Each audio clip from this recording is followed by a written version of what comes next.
Okay, hello everyone and welcome to today's online meeting on the topic Encryption and Secure Video Conferencing, what you need to know now. Presented by ITU cybersecurity students of the class Advanced Cybersecurity, hosted by Dr. Mamoon Samaha. My name is Zoe and I will be moderating today's event. But before we start, I would like to hand over to Dr. Mamoon Samaha, our professor of this class, to welcome all of you. Thank you, Zoe. Welcome to the class and thanks for making the time to be with us. I learned a lot from my managers and my educators in different countries, different universities. I want to mention my mentor, Phil McKinney, and Yao and other people, including my PhD supervisors, John Kim and Dr. Jahan. So thank you so much, everybody. I learned that because I love education, my job was and will be always be to share and establish networks so we can work together. So if you are thankful for what you have learned in the class, in the cybersecurity classes, in the ITU and other places, please do share. So thank you for making this presentation and thanks for the attendees. Thank you. Thank you very much, Professor. So again, welcome everyone, and we are very excited to present or host this event today for you online. We have exciting topics to cover. We have 7 students today with us of the class Advanced Cybersecurity who will be presenting on the overall topic encryption and secure video conferencing, but we will dive into specific topics listed here on the agenda. We will start with an overview of encryption modes and also see a hands-on example in Python code on symmetric and asymmetric encryption. After this, we will dive into a real example and say, okay, what type of encryption are actually used on video conferencing tools such as Zoom or Gmeet, as well as WebEx and others. Authentication is also a very important topic in video conferencing tools and in security. So we will be covering authentication flows with JWT. And in the end, it will be also exciting after all the other topics. We dive into a real security setup on an example called Jitsi Video Conferencing, and we will be introducing Jitsi Meet throughout this conversation here today as well. At the end, we would like to invite all of you to a networking and question and answer session. So please feel free to use the chat on the YouTube live stream. We have a host there. Anna will be collecting some questions. You can directly interact with us there. And please feel free to share information about yourself, where you're joining us from today, what is your background, as well as raising questions. Again, we will consolidate all questions and answer them in the end of the event. We have content covered for around 1.5 hours. And with no further ado, let's start with our first agenda point. And I would like to introduce Omkar Bain, who will be giving the overview of encryption modes, as well as Zilin Chu, who will be giving the hands-on example in Python on symmetric and asymmetric encryption. Thank you very much, Zoe. So first of all, I'd like to thank my professor, my wonderful colleagues who made this event possible. I'm glad to be a part of this event. Today I'm in front of you. I'll be describing talking about encryption, the basics of it and what it is. There are different types of encryption modes, which are there which we use daily in the real world. So basically, there are 2 types of encryption. First is symmetric encryption, in which we use only 1 key for the end-to-end communication. So, and the other one is asymmetric encryption, in which we use 2 keys. First is private and the another is public key, which is used for encryption and decryption purpose. So this is basically a major difference between symmetric and asymmetric encryption.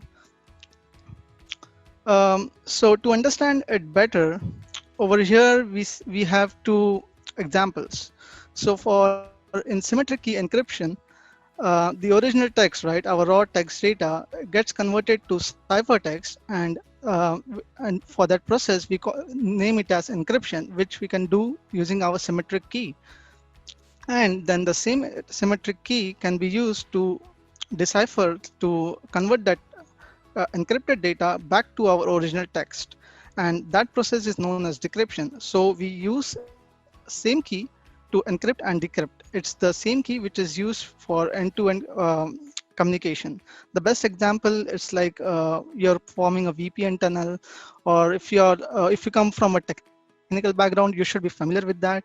And yeah, so this is a symmetric key encryption. And asymmetric key, we use two different type of keys. First is public key, and another one is private key.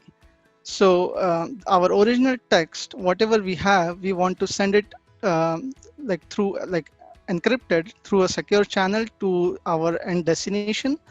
That gets encrypted, and then as we see that the data scrambling is done. So that text is encrypted, which cannot be like it's not like human readable. That data gets scrambled, and then we use public key to encrypt it, and then it is sent over the cloud or over the tunnel to our end destination. And then the same data gets decrypted using the legitimate user who is present at the remote location. And for that, he or she uses the private key to decrypt that information. So this distinguishes basically the symmetric and asymmetric kind of encryptions. So let's move further. So we have, these are the encryption mode types. First is AES. So it's like a symmetric key encryption algorithm. So this is an example of symmetric encryption type. And it has fixed blocks of data, possibly of 128 bits at a time. Second is RSA, which we are like most familiar with. This is an example of asymmetric encryption. That means we use two keys, private and public. And the third one is this is the most important one actually, ECC. In this, a method of public key cryptography is like based on use of elliptic curves over finite fields. And the most important difference which distinguishes ECC from RSA is the key size. So basically, what does we understand from that, or what does that mean? So ECC basically it provides the same cryptographic strength, right, to your data when you encrypt that data and then send it over. It provides the same cryptographic strength and as the RSA provides, but with much smaller keys. For example, 256-bit ECC key is the same as like 3072-bit RSA key. So the point over here is we can encrypt the same amount of data even with like much more stronger strength, but using a limited number of or a lower number of keys, like a bit size. So that is the main difference between ECC and RSA, and ECC is always preferred over RSA. Okay, so these are again the main modes, actually ECB and CBC modes. Over here, right, electronic code book. So this is like a first generation of AES basically, and it is the basic form of block cipher encryption. So over here, right, from this image, as we understand, if we send our data encrypted, right, if you're not able to encrypt it, anyone can steal that information. So basically, this image, if we want to send it, if we are sending it unencrypted, if you are not applying any encryption algorithm, then this image will be visible, and any malicious hackers or attackers will be able to steal our information. And the ECB mode, the data gets encrypted, but it is like not up to our expectations. For example, ECB mode and CBC mode, if we compare, CBC mode, it's like an advanced form of block cipher encryption. And with CBC mode encryption, it's like each ciphertext block is dependent on all the plain text blocks until it gets processed further till the end. So this adds like an extra layer of security or complexity to the data which is encrypted. So that's why we will see in ECB mode, at least we will see like at least um, a bit of information, or if we can try to guess what that information is, we can try to predict it. But in CBC mode, that cannot be happen. It cannot be achieved because of its complexity and the encryption strength. Okay, so why is data encryption necessary basically? So these are the three important points actually to maintain privacy. So that's true, right? Because all of our information needs to be private, or we cannot just give our confidential information to everyone. The security, yeah, the security is also a most important factor, like it's these days, because anyone can steal your information. As I described before, if you're not encrypting your data, it will it will get leaked, or the data breaches can happen.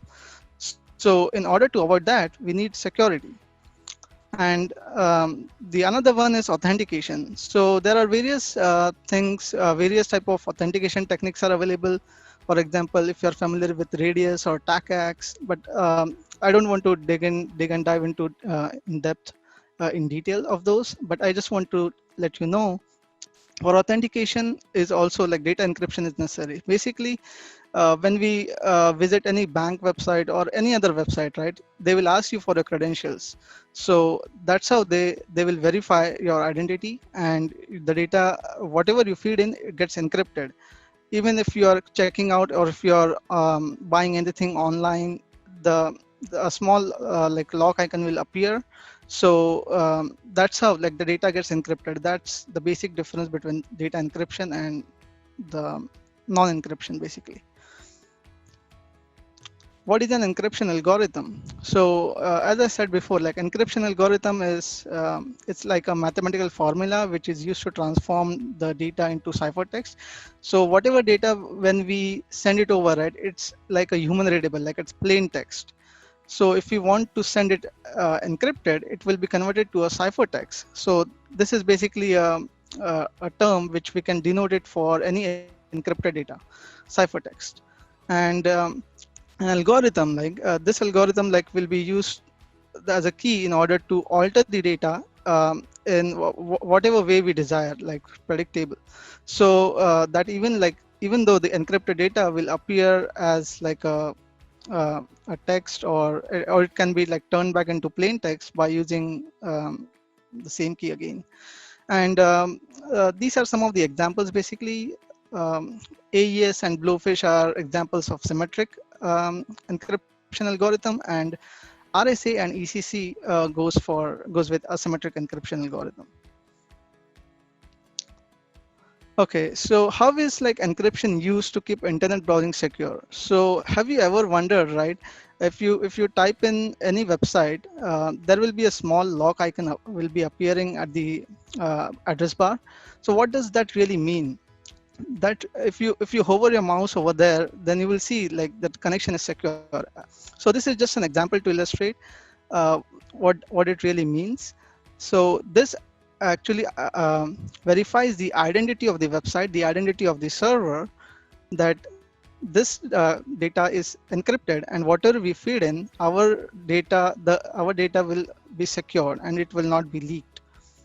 So we need to be aware that whenever we do any transactions or any or if you want to send our data, we need to be proactive and ensure all of these things are taken into considerations.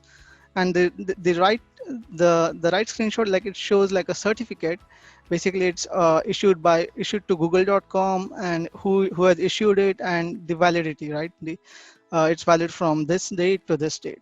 So all of these things makes this website secure and encrypted. Our data is encrypted. Like we are sure that if we send any communication, or if we log into our accounts, or send any data, right, it will be encrypted and it will be secure.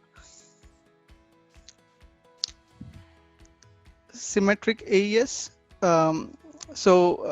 These are like we can use it like use AES ECB mode to encrypt decrypt text in Python, and more advanced approach. So the more practical stuff is interesting, and I would like to welcome my another colleague, Chu, who would be demonstrating a practical example of this.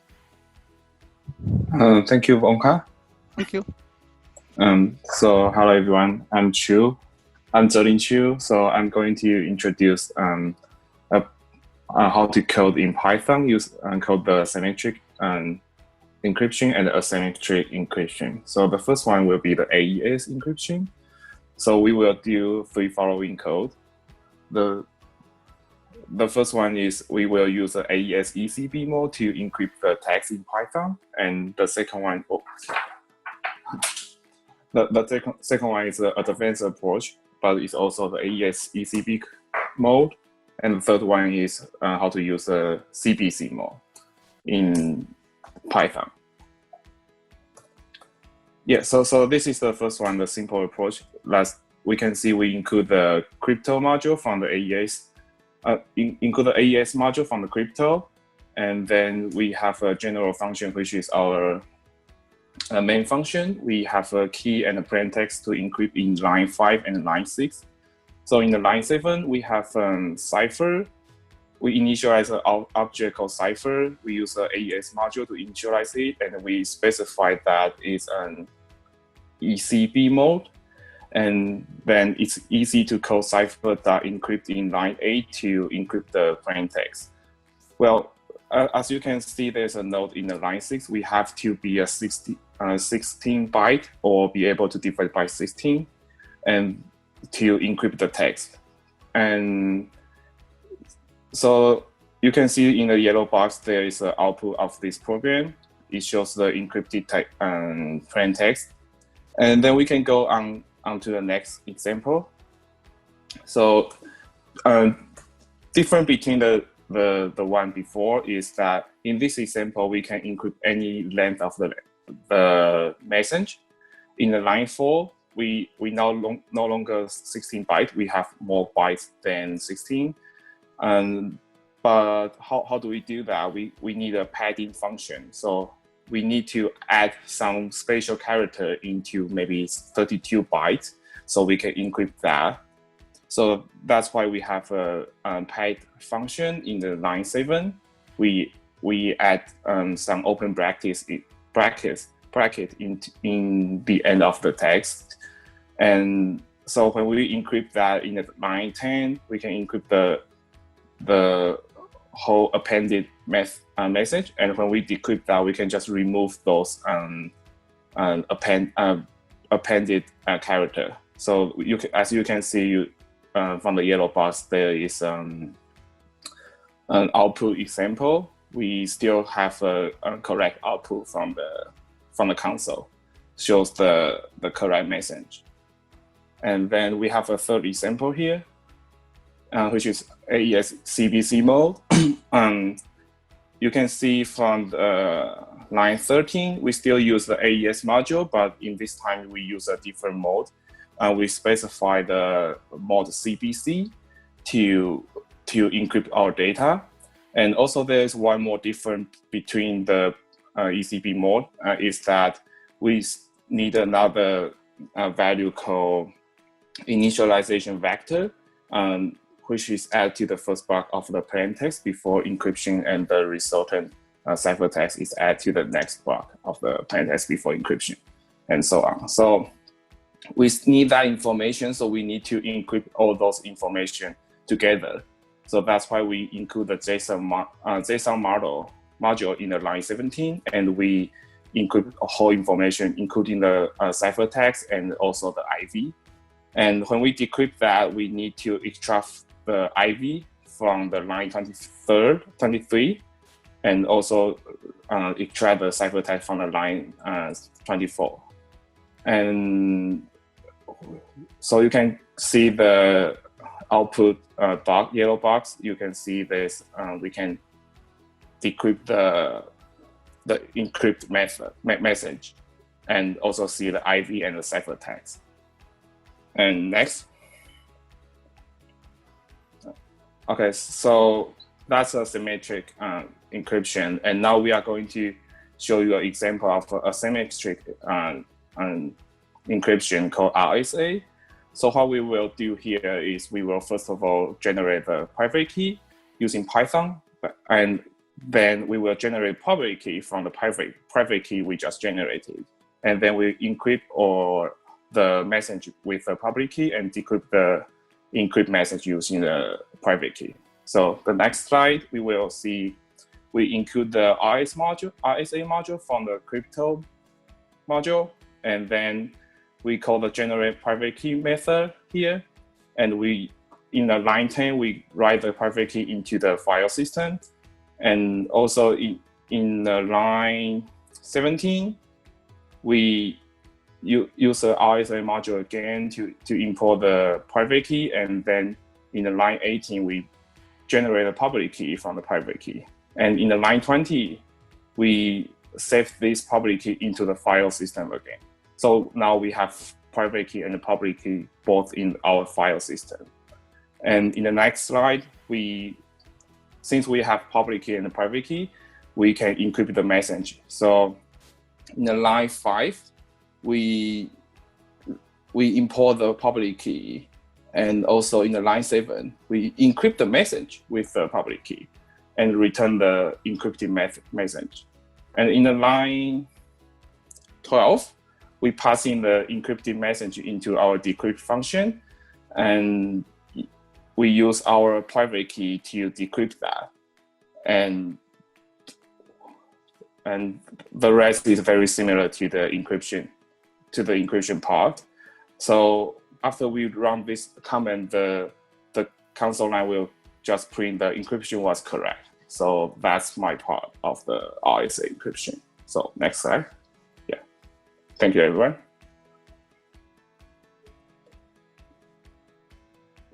Great. Thank you so much, Omkar and Joe. This was very insightful to see, on the one hand, an overview on the practical, but also the theoretical part on encryption modes and how you can actually code it in Python. We are also happy to share these code examples and the presentation after the event. Just drop your email in the YouTube chat, please, and then we can distribute the slides to everyone who's interested in just recapping the topics from today.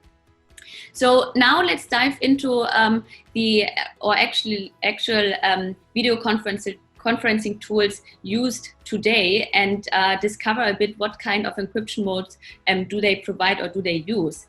We will go over or present 5 different video conferencing tools.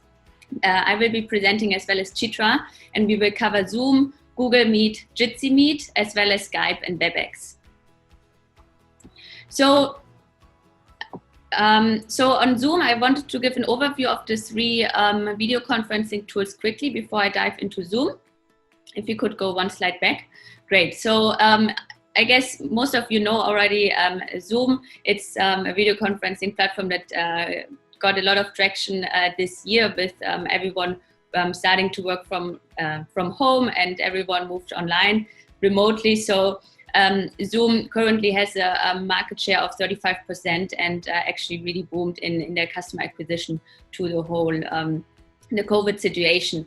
With this also some, of course, difficulties arise, such as security question on the platform, but I will dive into some of these details in a bit. Gmeet is also a quite popular video conferencing tool. It was launched in 2017 when it was, when it replaced actually Google Hangouts as well as the Google Chat. It's featured in G Suite, and it can be connected to your Google Calendar, of course. A nice feature that Google Meet offers is real-time closed captioning based on speech recognition. I think, or as far as I know, this is the only conferencing tool that offers this service, or at least the tools I'm using. It works well. I don't use it for every call, but it's a quite nice tool to have. And the third option or tool I want to present is Jitsi Meet. And this might be not very well known for everyone in the audience yet, but a very important or also on the rise video conferencing tool we want to promote and explain further in today's call, in today's meeting. It's different than Zoom and Google Meet. It's an open source project. So Jitsi Meet, the project itself started in 2014. It's a web conferencing application. And since it's open source, it has quite a focus on a private and secure design. So an interesting feature that Jitsi Meet offers is the meeting rooms that you can create on the fly, but these meeting rooms are ephemeral, so they actually all get deleted after the meeting ends. And in 2020, this year, Jitsi Meet also surpassed the 10 million monthly user number, so that's quite remarkable. Great, so let's dive into the encryption modes used by these three video conferencing tools. On Zoom, I want to mention that Zoom actually made a quite smart move back in May this year, because again, as I said, the customer base was increasing. Some security issues were discovered in the Zoom platform where Zoom was not very prepared for. However, they did a smart move and acquired actually a startup called Keybase, which is focused on secure messaging and file sharing. And then I think around March, Zoom also published a security plan, how they actually want to tackle or lay out their security. It's publicly available for everyone who's interested in just looking into some details, what's on Zoom's roadmap on the security side. It's very interesting to read. Some information here. I want to highlight one quick hack, or one hack that actually happened around 2 weeks ago, which was around, is dependent to the secured meeting rooms, where Zoom's meeting rooms or meetings are actually protected by a six-digit numeric password. However, these passwords could be hacked, and the hacker actually discovered a vulnerability in Zoom's web client that allowed checking if a password is correct for a meeting. And this was based on a broken CSRF or CSRF and no rate limiting. So he actually tried some attempts here and could hack a private meeting which was supposed to be secured by a password. However, Zoom reacted very quickly on this hacking attack. It's not, you cannot hack private meetings anymore. They actually changed now that a user has to log in with their account details, as well as default password is non-numeric and a longer version. So just on latest text here and how actually nicely Zoom reacted on these attacks. So Zoom itself, it encrypts all public data streams. Therefore, it uses TLS as well as AES 256 encryption to protect the signaling, and as well as AES 228 to protect streaming media. In their security plan, they laid out about a pre-stream key, which is, I think, in development. This would be combining with a per meeting key and with non-secret stream ID using an HMAC function.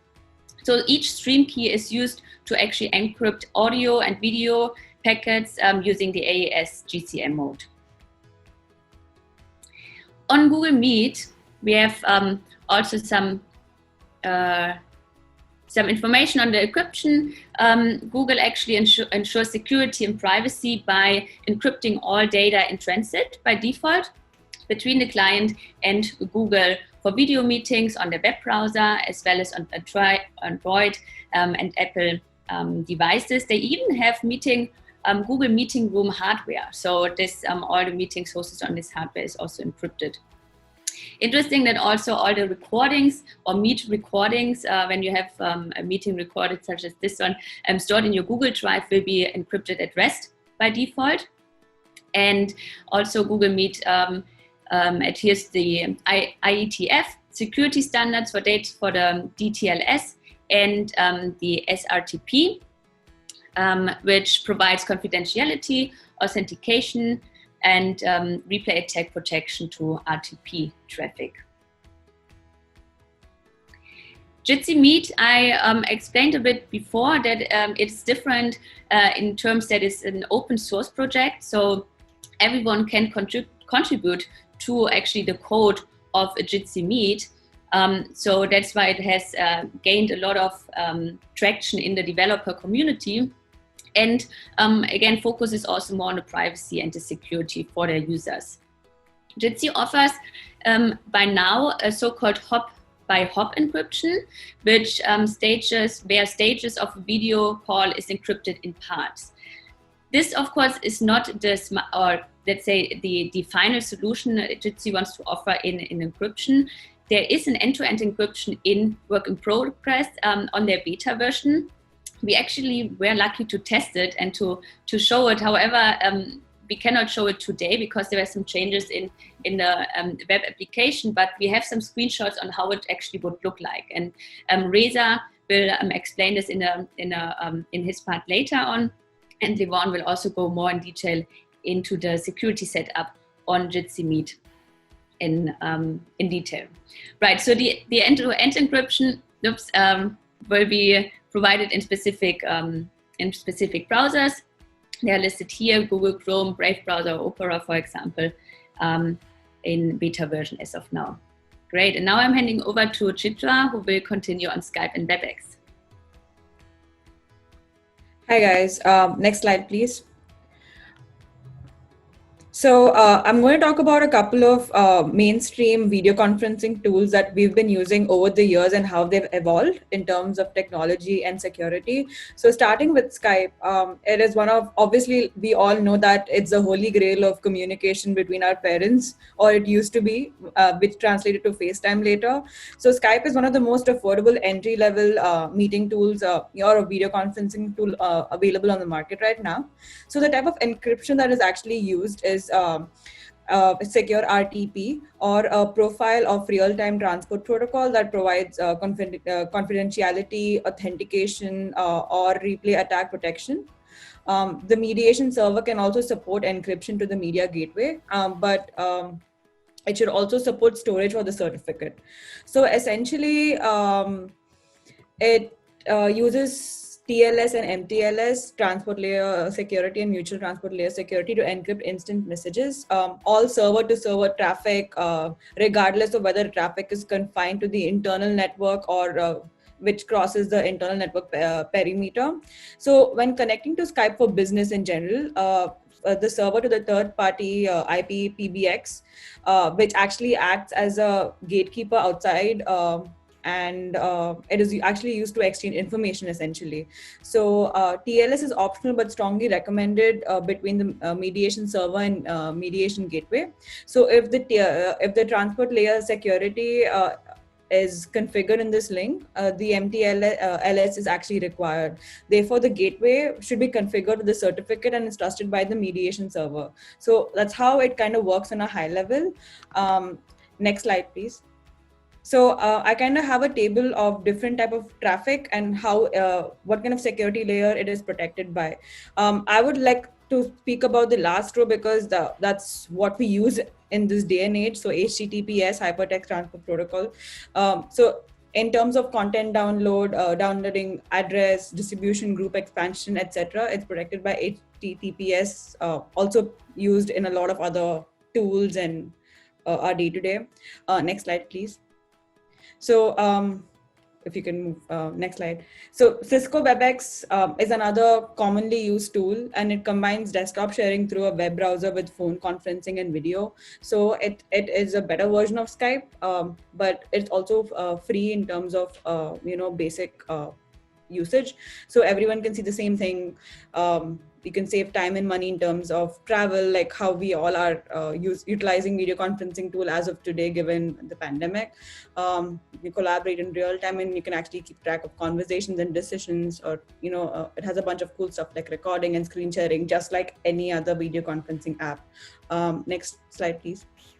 So when it comes to encryption around WebEx, it is ISO certified just like any other vendor, which actually allows WebEx applications to integrate with existing multi-layer security. So Cisco has a value proposition around having a bunch of security layers or like a layering model that is used in Cisco's core application or infrastructure. So a little bit about it. They make security, or their whole value proposition is around priority and design, development, deployment around security, and the maintenance of its networks, platforms, and applications as a whole. So you can actually, it's easy to integrate and incorporate WebEx into business processes with the end-to-end encryption. So WebEx also supports a secure cryptography method called protecting data at rest, which is where Cisco stores meetings and user critical data for the business in general. It also uses HTTPS just like any other tool to encrypt data in transit between the device and servers, which also protects the identities of both the senders and receivers, basically providing the basic, minimum basic in terms of information and like how information is actually being captured and not being communicated elsewhere. So Cisco's end-to-end encryption uses AES 128, AES 256, SHA-256, and RSA. So for any type of audio, video, or screen sharing, Cisco encrypts content using an SRTP or a secure real-time transport protocol. So it also stores passwords using SHA-2. It also encrypts all ad hoc passwords, and which is used for meetings or recording. So every video conferencing tool provides like a custom password in terms of a private meeting, but you also have the ability to make your own custom passwords, which is also being stored. So it also encrypts stored network-based recordings. Next slide, please. So in terms of password, right, different IT teams can also add features that use existing security policies like SSO, which has become such an industry standard right now, or single sign-on, or synchronizing teams with employee directories.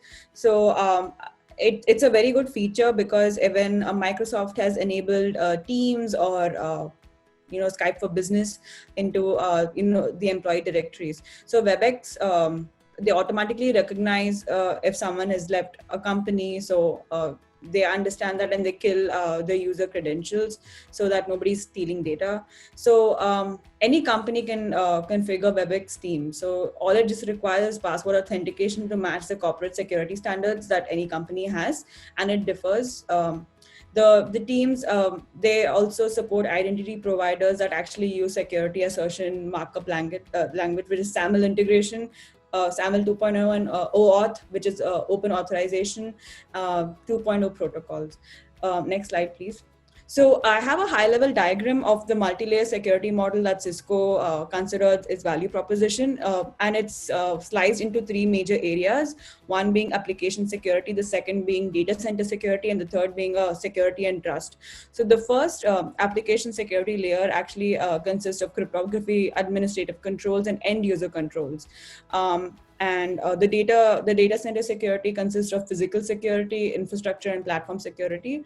And this is also layered by tools, processes to securely develop and operate structure to install security in the DNA of the company. So that's about it. Next slide, please. So I'll have my colleague Abdul Karim talk about authentication flows. Thank you. Great, thank you so much, Shidra. Before we hand over to Abdul Karim, I just want to highlight again the backgrounds also of our students here. We have really high-level, very in-depth students. I said 7 students in our class presenting today from software engineer, network engineer, cybersecurity background. So it's just always very, very fun to work together, to learn together, and especially to get taught and learn from our Professor Dr. Mamoon. So I just want to highlight this again, and also the diversity of our of the backgrounds from our students. Now we are diving into authentication. Omkar has presented on this beforehand and actually explained how important authentication also is in encryption and security for video conferencing. And I'm handing over to Abdul Karim.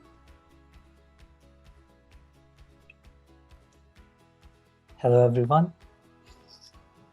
My name is Abdul Karim, and let's dive deep into JWT.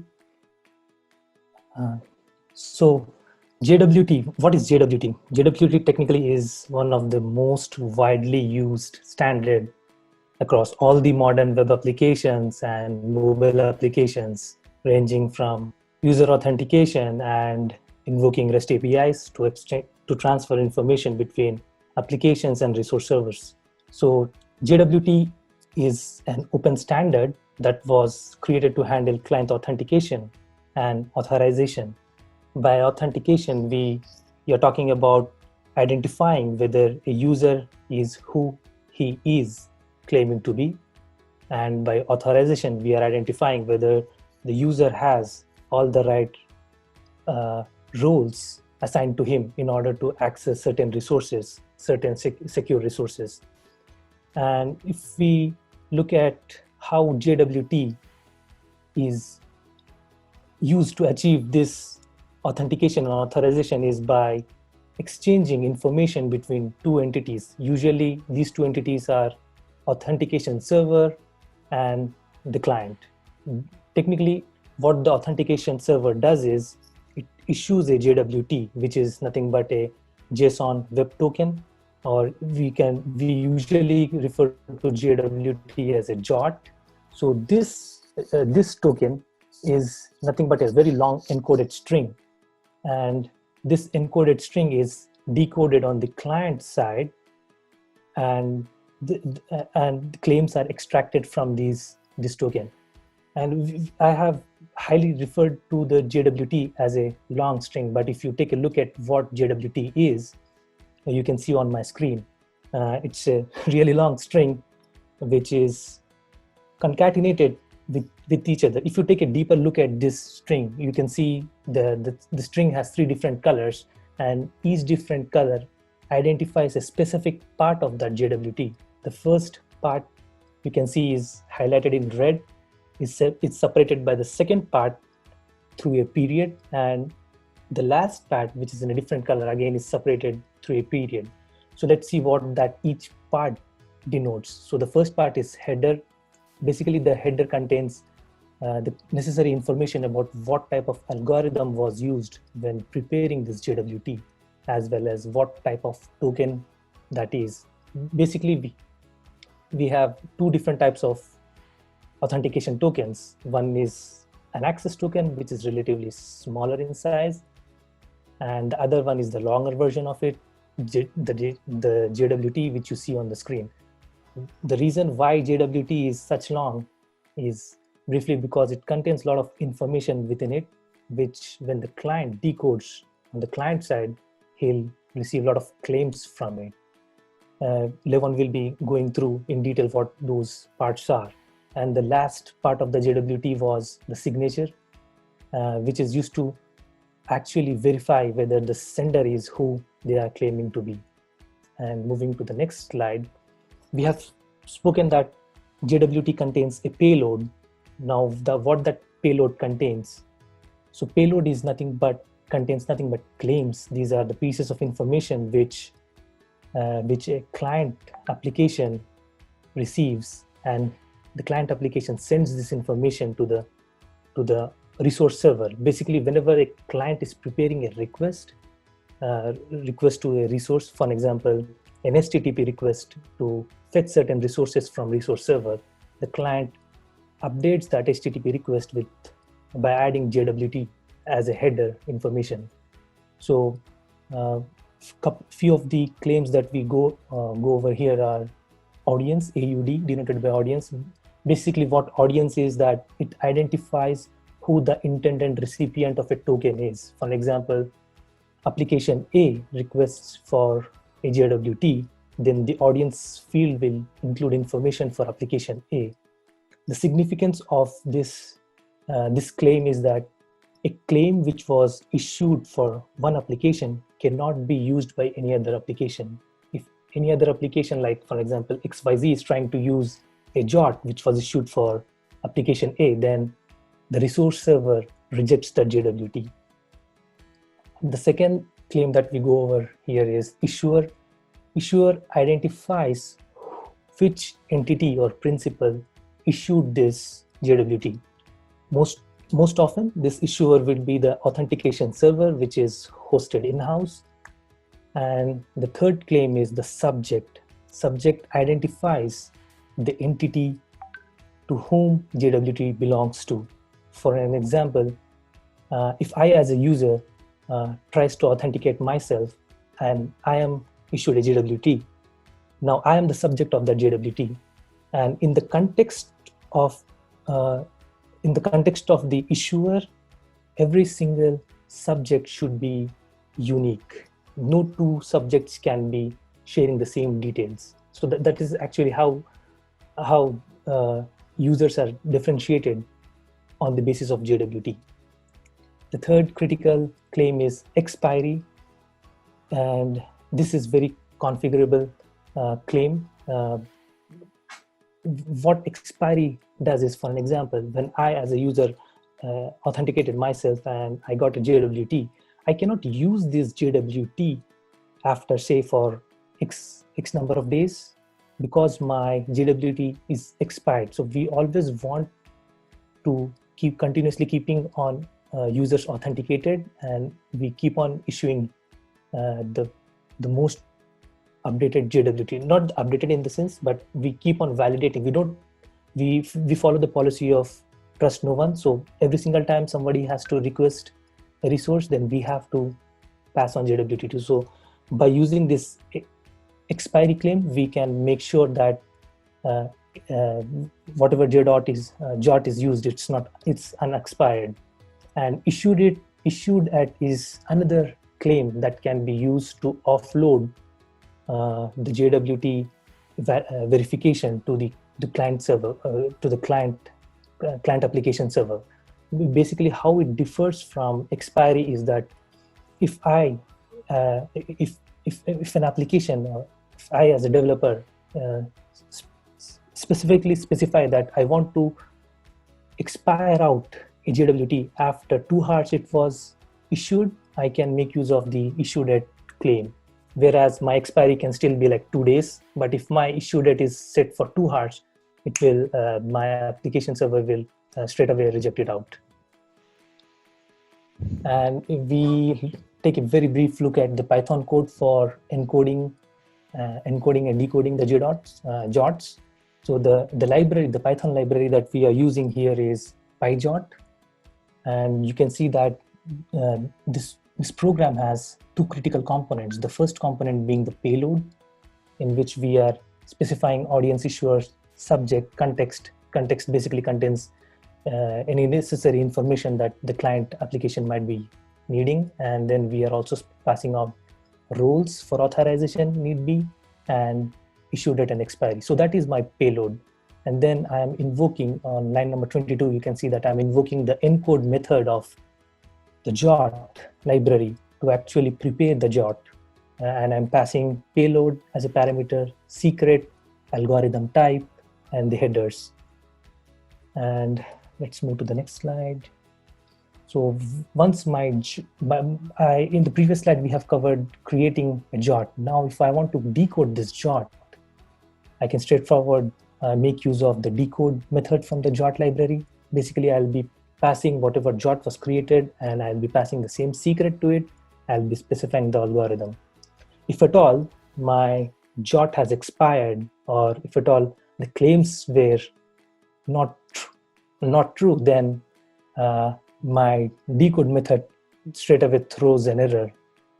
It identifies that the JDOT is not a valid one, it's expired.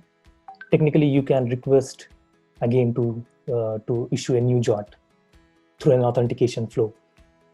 We will be going over the authentication flow in the next slide and see how a client requests an authentication server for a JDOT, and how a client makes use of this JDOT whenever it wants to request some resources. So in this block diagram, we can see that there are 4 areas, four primary areas. One is client, the other one is browser, and the third one is authentication server, and the fourth one is resource server. Remember that resource server is the server which is having access to any business logic or any data that the application might be storing. So we begin with the client side. Client is nothing but an application. It can be a web application or it can be a mobile application. So a client application, let's see the arrow that is marked as 1. So the client makes use of the browser to contact the authentication server. Basically, the client wants to establish its authenticity and wants to get all the credentials, the roles, the authorization roles. So the browser requests the authentication server, and then the authentication server responds with a secure login page, and the user is presented with this login page.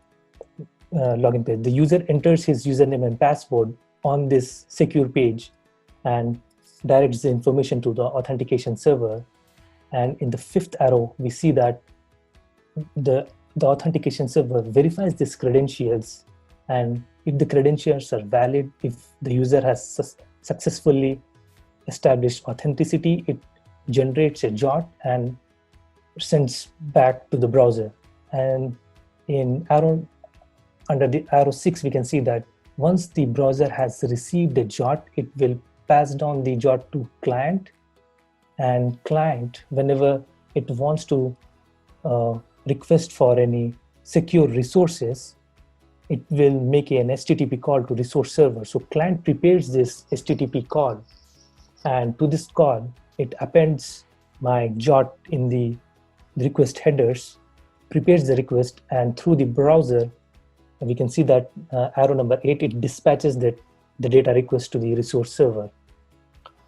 On arrow 9, we can see that once the resource server has received this HTTP call, it extracts the JOT from the header, validates that JOT, and identifies whether the user first identifies whether it's an expired JOT or not. Second, if it's not expired, it checks whether the user has access to these resources that are being requested. If the authorization have passed, this resource server extracts the necessary information from the database or any resource storage endpoint, and then it responds to that data request and sends back the HTTP response back to the browser, and from browser back to the client. So this is how the JDOT on a very high level is created and used between client and resource server. Now I'll hand over to Reza, who will be carrying forward the presentation. Thank you all. Yeah, thank you so much, Abdul Karim. Authentication, again, is a very hot topic, but very important also to understand. So thank you so much to explain the overall flow. And as you said, you're our authentication expert in class. So thank you so much again. We now have 2 speakers left for the end of this presentation. Reza and Levon, both of them will actually explain more in depth, explain about Jitsi Video Conferencing. First, Reza will start to explain the end-to-end encryption used by Jitsi Meet and explain it on a demo, how it would look like. And then hand over to Levon, who will have a real demo on our Jitsi Meet server we have set up, as well as all the security implementation we have done so far. Reza, your turn. Okay, thank you so much. Hi, everyone. First of all, I would like to appreciate for being with us over here for such a wonderful event. And I want to appreciate Dr. Mamoun and my classmate for this wonderful work and collaboration. So without further ado, let's start. I'm going to talk about the real example on Jitsi. So how we can prepare and with a few virtual examples that we have. So as my classmate talked about end-to-end encryption before in different application on Jitsi, there are 2 ways that we can run the end-to-end encryption. So one of them is peer-to-peer, P2P, which is going to be happen over Jitsi Video Bridge, or they call it JVB. So it's going to be only for one-to-one meeting, and in this case, audio and video are encrypted using the DTLS and SRTP, and all the way from sender to a receiver. So the the SRTP is just a framework for establishing the secure real-time transport protocol, and the DTLS that we are using is a context using the datagram transport layer security. And the second way over here is for the few people, just they call it like multi-party meeting. So all audio and video traffic is still encrypted on the network.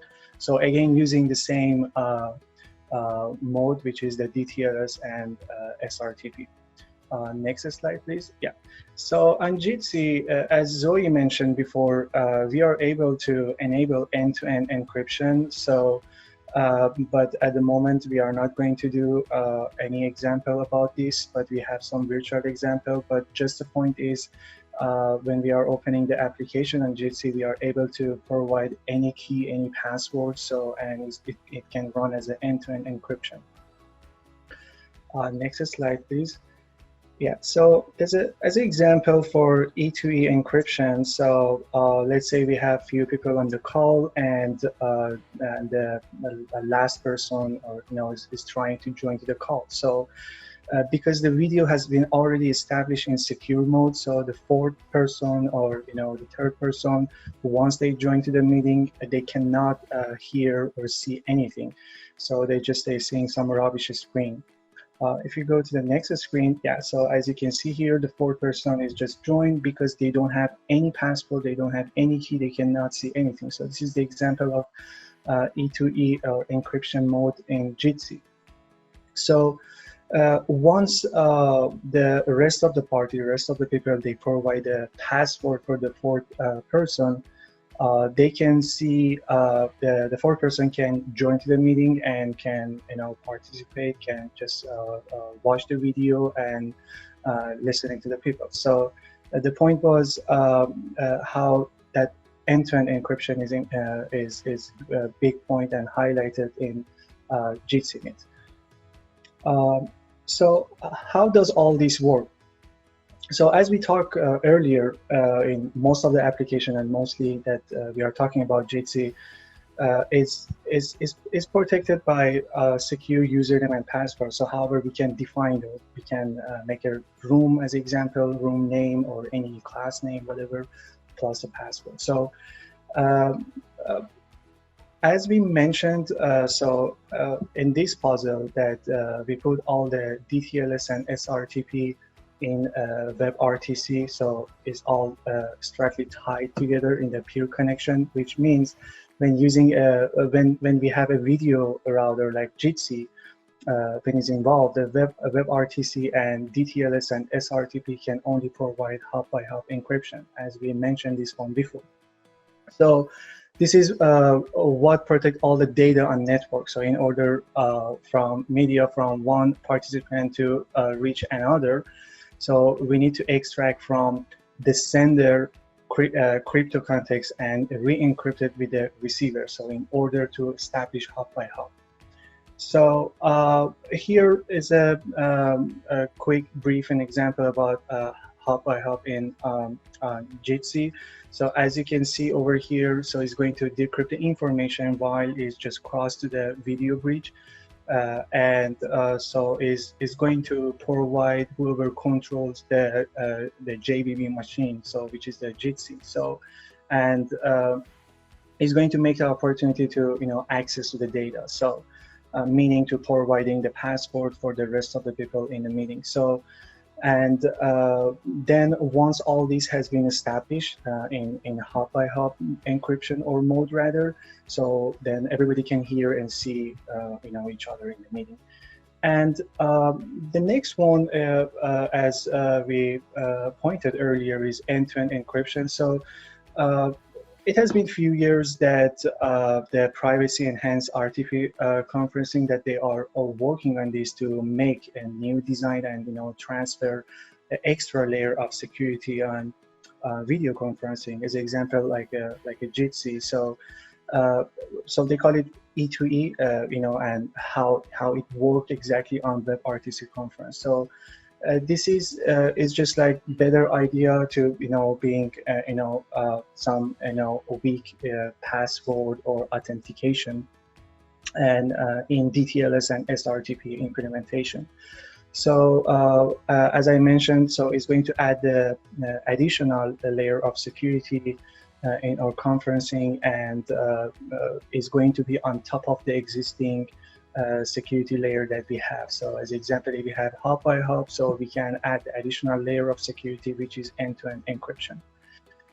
So from here, I will hand it over to my colleagues and classmate, Levin, and he's going to talk more about this. Thank you so much, everyone.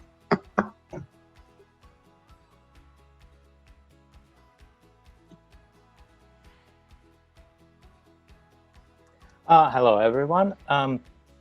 I guess I'm going to cover the rest of them slides. Let's start. First of all, kind of what we're going to cover here.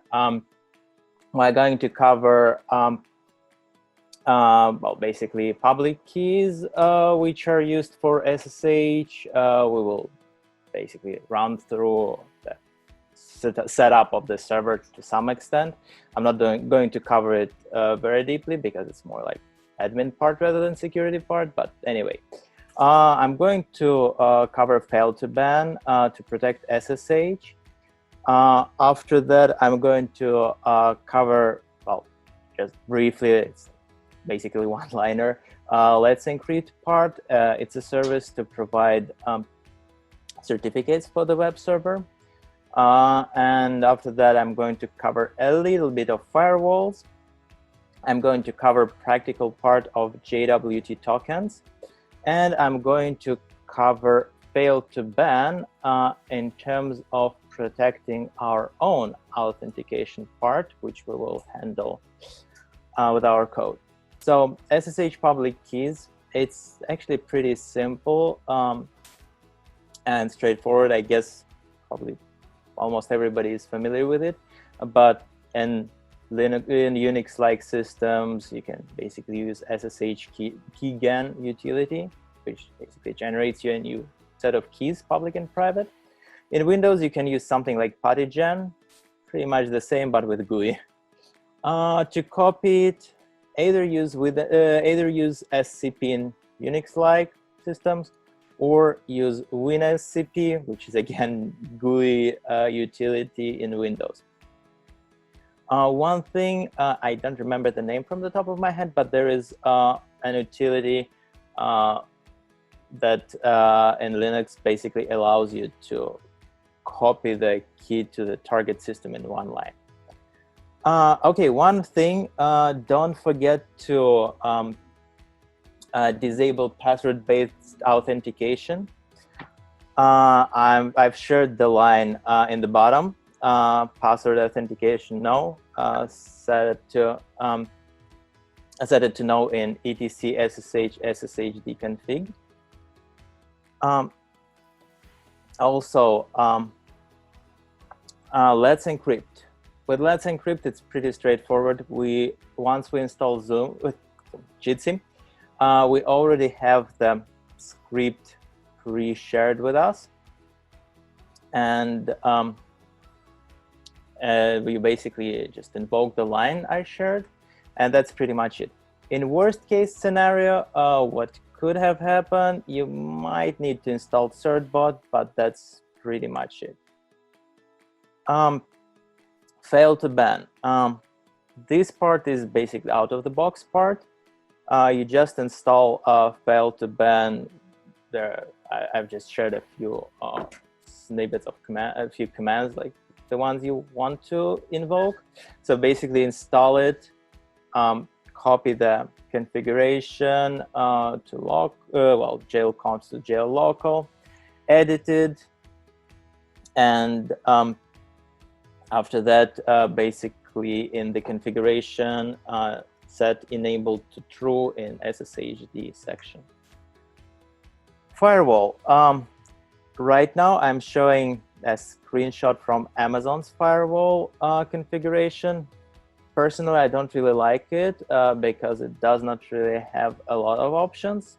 It basically is not stateful, but anyway, it's better than nothing. So we are going to open port 22 We probably don't want to open it to everyone. If we have a whitelist, it's better. If we don't, well, then in my case, it's any IP address. We obviously want to enable HTTP and HTTPS. Well, if anybody tries to reach us through HTTP, we are basically going to send them to HTTPS, but we still want to enable the protocol to at least accept the queries. And Jitsi also wants port UDP port 10,000, which is going to take care of the media. Next one is the operating system firewall. We were using Debian as an operating system for our demo, but you basically can use Ubuntu, you can use CentOS, whatever flavor of Linux you like, just use it. So for Debian, you'll have to install iptables persistent package. For Ubuntu, you will have to use UFW, but basically they're pretty much the same. So the way it looks like, don't forget to block everything that is not required. So basically your rule of thumb is going to be input drop. We don't care about forward because we're not a router. Then we actually have to allow some certain ports. So the next line basically shows you how to add a port to the allowed list. The first one actually is going to be applied after everything, because -p option basically tells like the default rule is this one. Fail to ban will also appear in the IP tables.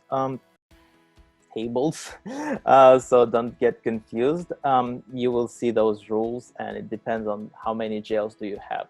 And fail to ban, you will basically see those ones in the IP tables config. Okay, next one, the local authentication.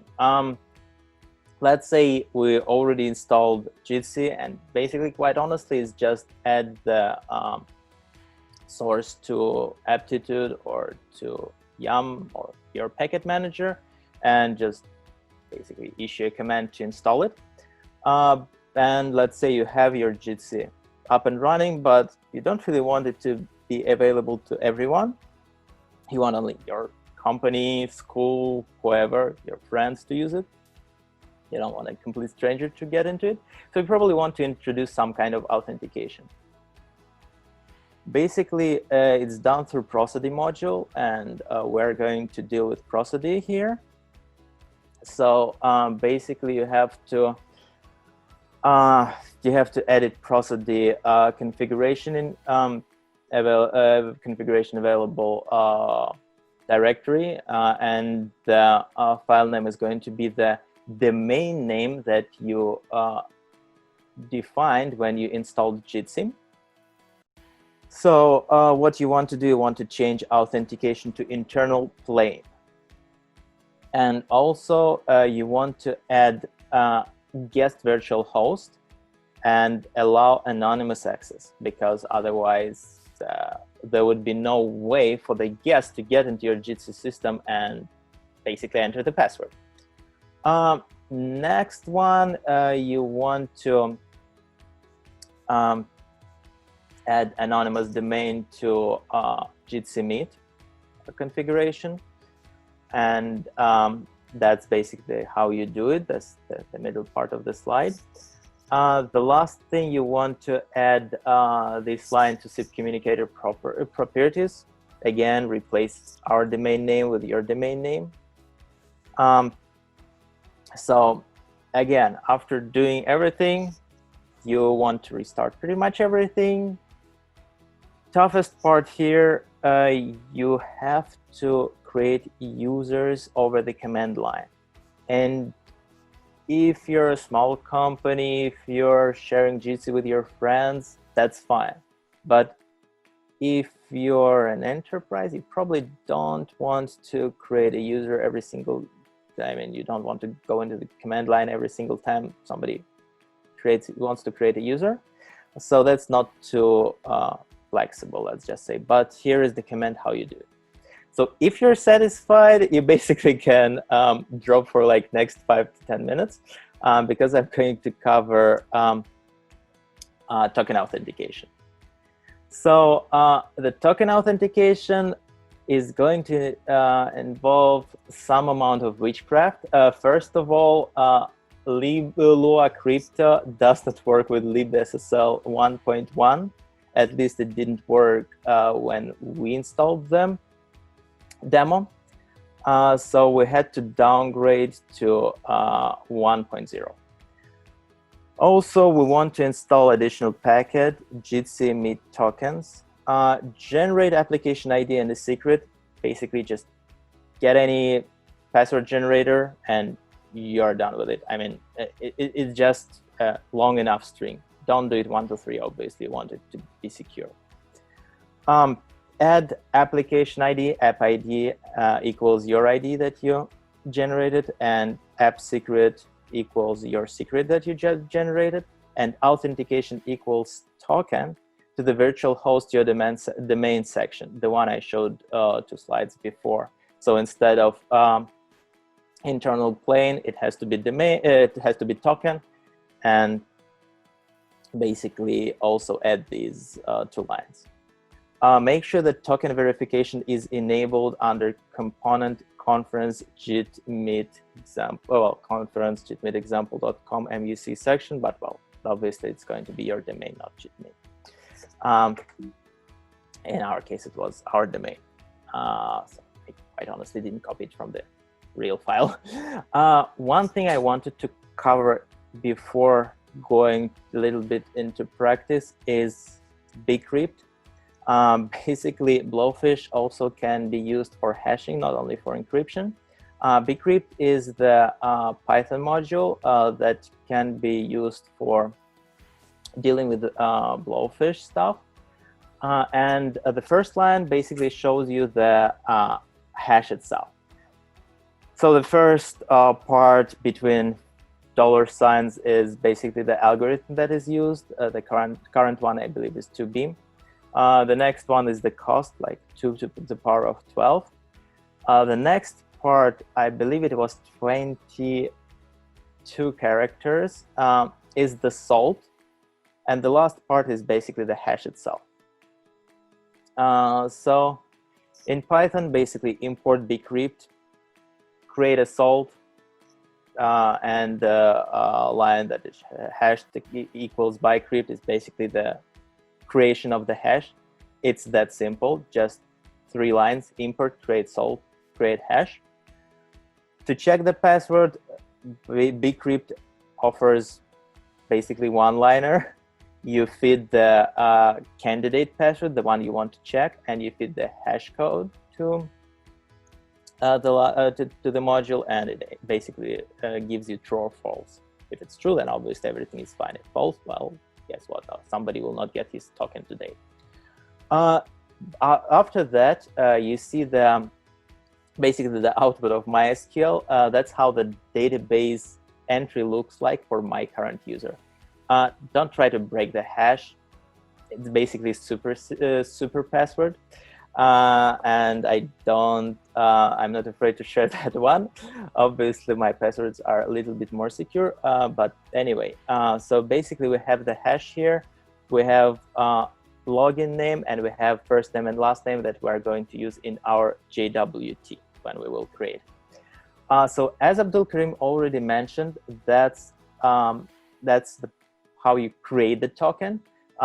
So in our case for Jitsi, we need to issue audience. We need to mention audience. We need to mention the issuer. And in my particular case, I basically made it the same application ID since we are generating everything on the very same server. But in Jitsi, basically you can select like, I don't want to accept anything for this audience. I don't want to accept anything from this issuer. Well, basically, it actually is whitelist based. So you say like, okay, fine, I want to only get stuff from this guy. Also, we're mentioning our own address of the Jitsi server. Expiration, just in case it's in its Unix epoch, so I'll just use that format. And we also want to pass the room to Jitsi. The room variable basically defines the room that can be accessed by the presenter of the token. So basically, the whole thing looks like import JWT. If the password works, create the token. Then encode the, well, if the password works, create the, well, not the token, but the content. Then encode the token, the content into a token using algorithm, specified algorithm, and using the secret, which we are grabbing from an external module, which is separately populated with secrets. After that, we want to start an HTTP server using the very same Python simple HTTP server. And I'm going to serve regular HTTP because I'm going to handle all the HTTPS stuff to Nginx. So we're starting a server which is going to check if there is a token. Basically, we're sending the proposed password to the module we described earlier, and if the password is correct, we will get a token. Otherwise, we will get none. So we're checking if we got a token. If we got it, we're basically sending a 301 response, which basically means, okay, look somewhere else.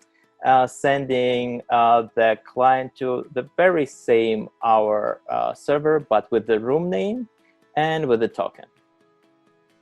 And basically, the last line is the server creation, and then after that, it would be like while true serve forever. Okay, a little bit tough part: fail to ban for JWT authentication. First things first, we want to let fail to ban know what's the IP address, because otherwise it will not be able to block anything. It will block 127.0.1 because by default Nginx will send localhost to the server. So in Nginx we want to add X forwarded for header, and that's the line. How do you add it? Then in the code, in the token creation code, you want to basically write the logs every single time a fail occurs, and don't forget to write a timestamp, because otherwise fail to ban will not be able to work with it. Then after that, you basically define the jail and the filter in fail to ban configuration, and that's how the jail looks like. Basically, name, enabled, ports that you want to cover, and those ports would be blocked if somebody basically crosses the line and tries to brute force you, and the filter to use, and the log that you are going to monitor.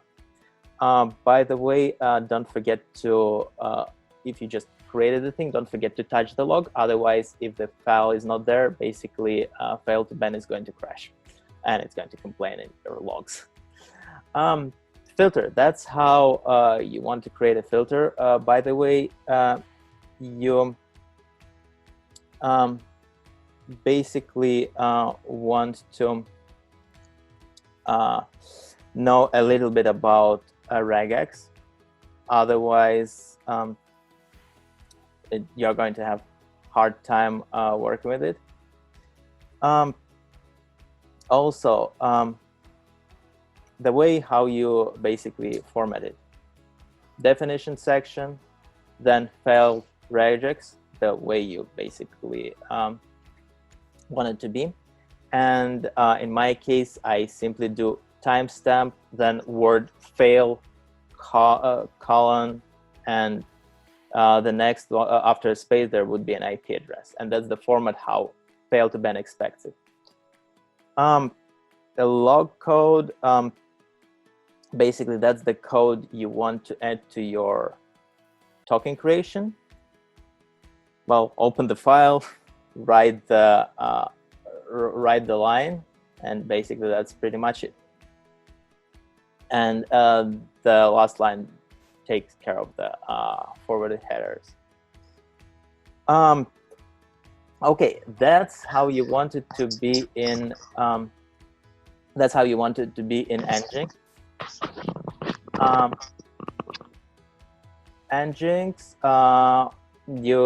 Nginx, basically edit the file that is responsible for your config.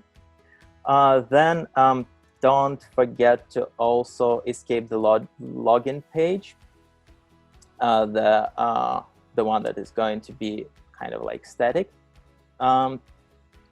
So that's basically the config in Nginx. By default, we're sending everybody to this login page. I'm going to show it in the demo section. After that, we're saying, okay, fine, for JAuth, that's the folder I'm using for our authentication part, pass everything to the server, to the Python server. And don't forget about this x forwarded for line. The trick is there are two values. We actually care about the real IP of the proxy. We don't really care who is the real recipient. If proxy basically sends us brute force, then we don't want to listen to the proxy. So, okay, that's part of the Nginx. The next session would be Q&A section. But before that, I was going to show you a few real examples. First of all, Abdulkarim covered the way the token looks like. I wanted to cover a little bit of it, basically how the thing changes if you change something. So let's start with the signature, because that's the easiest part to cover. When we change it, only the last part changes in the token, this one. It basically is the signature that says like it's created out of the secret and out of everything else in the token, like the header and the payload.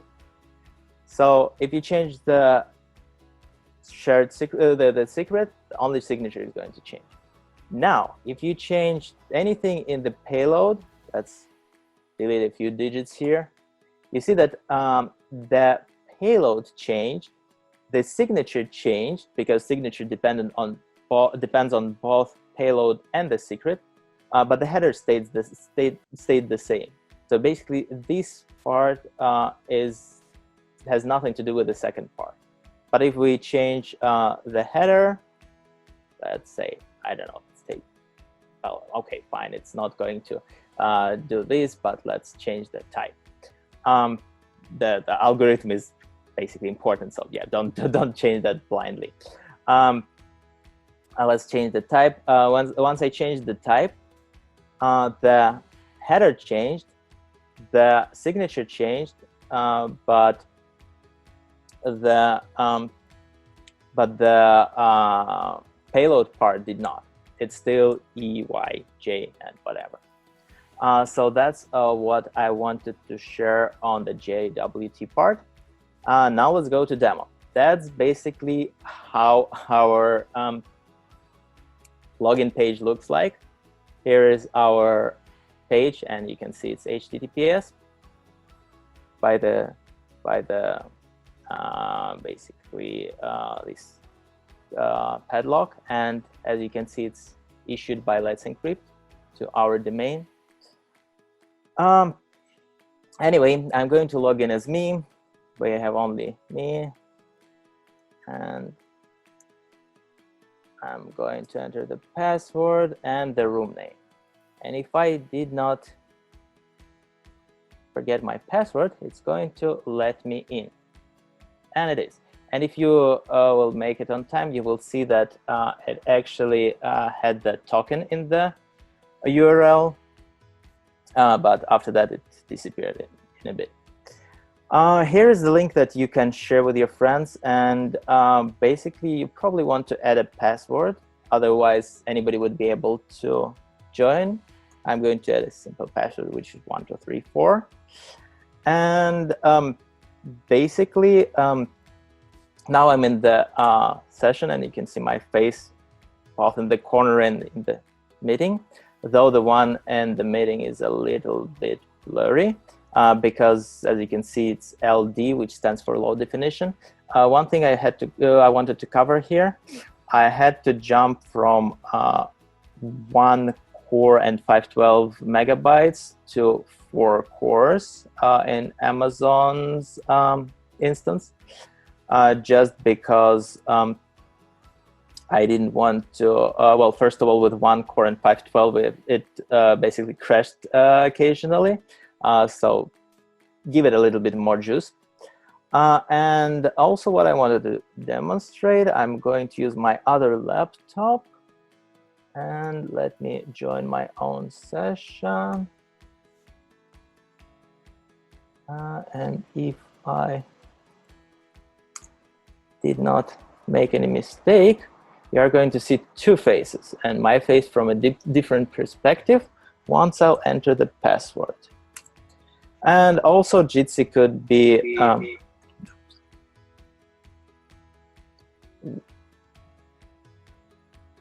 one important thing here, don't forget to turn off the microphone, otherwise you are going to get the audio loop. And also Jitsi can be used on the phone. So there is basically an application for that called Jitsi Meet. You can download it in App Store. And I'm going to demonstrate the third version of my face and log in through my phone. Basically, you can, no, that's another face. Basically, what you can do is you can set up your own. You can set up your own Jitsi server, set up some kind of authentication, and the trick is, in our example, I used the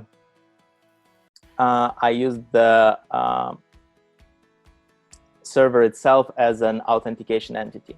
But technically, you can, the reason I was showing the code, you can refer it to some external authentication source, like some external application with a user database, and basically get the response from it. Is the username or password valid or not? And if it is, then you basically can generate a token and do whatever you want. You can also grab some data from this application. As I showed before on this slide, I basically had this first name and last name. It's being encoded into this one. Basically, the application generates a full name from first name and last name and passes it to Jitsi. So the person will not have to set up his first name and last name in the chat window. So basically, you can refer the thing to the external application. That's, I believe, it from my end. So I'm going to pass it to Zoe, and she's probably going to cover the rest of it. Yeah, thank you so much, Levon. This is always super exciting to see a live demo, and especially everything to see how Jitsi actually really works with our server setup. So first of all, thank you for the detailed knowledge you've shared and the real-time demo.